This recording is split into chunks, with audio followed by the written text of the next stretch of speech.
Hello, my name is Seimi Kim and I am an Associate Research Fellow at the Asan Institute for Policy Studies. Today I will summarize the key developments of the 2025 NATO Summit and implications for South Korea based on my recent issue brief titled Managing Decline, NATO's Uneasy Future After the 2025 Summit. The summit took place in the context of heightened anxiety over the alliance's direction. President Trump's numerous criticisms about European allies' failure to meet defense commitments had fueled concerns that the 2025 summit would put on display clear divisions within the alliance. Nonetheless, the summit was presented as a success.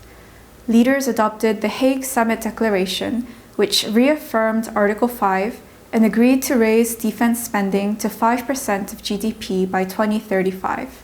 This 5% goal allowed President Trump to claim victory and gave European leaders some breathing room. However, a major challenge is that most NATO members, excluding Poland, are not quite ready to meet this target, and the political trade-offs for doing so will be domestically difficult.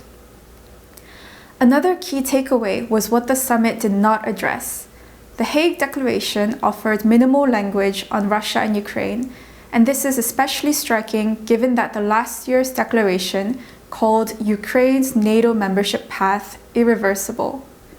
And this reflects differing threat perceptions within the alliance and a clear US preference to downplay the Russia challenge in favor of shifting its strategic focus to the Indo-Pacific. The Indo-Pacific Four, or the IP4, which includes South Korea, Japan, Australia, and New Zealand, also saw diminished visibility, with only the New Zealand leader attending the summit. This is somewhat of a setback for the IP4 momentum, as previous NATO summits have included a gathering of IP4 leaders.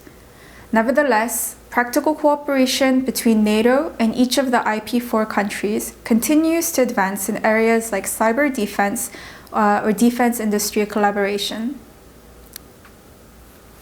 For South Korea, we can derive several lessons.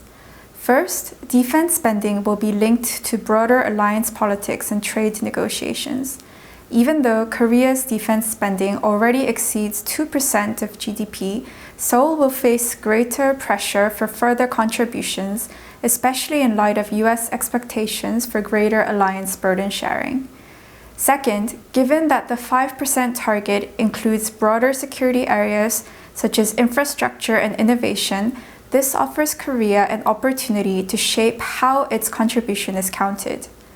Third, Korea should adopt a more proactive approach to its NATO relationship. Rather than viewing NATO engagement as merely symbolic, Seoul should treat NATO and the IP4 as a key pillar of a diversified strategy. In conclusion, while the 2025 NATO summit projected unity, it also revealed some areas of division over burden sharing, Russia policy, and NATO's global role.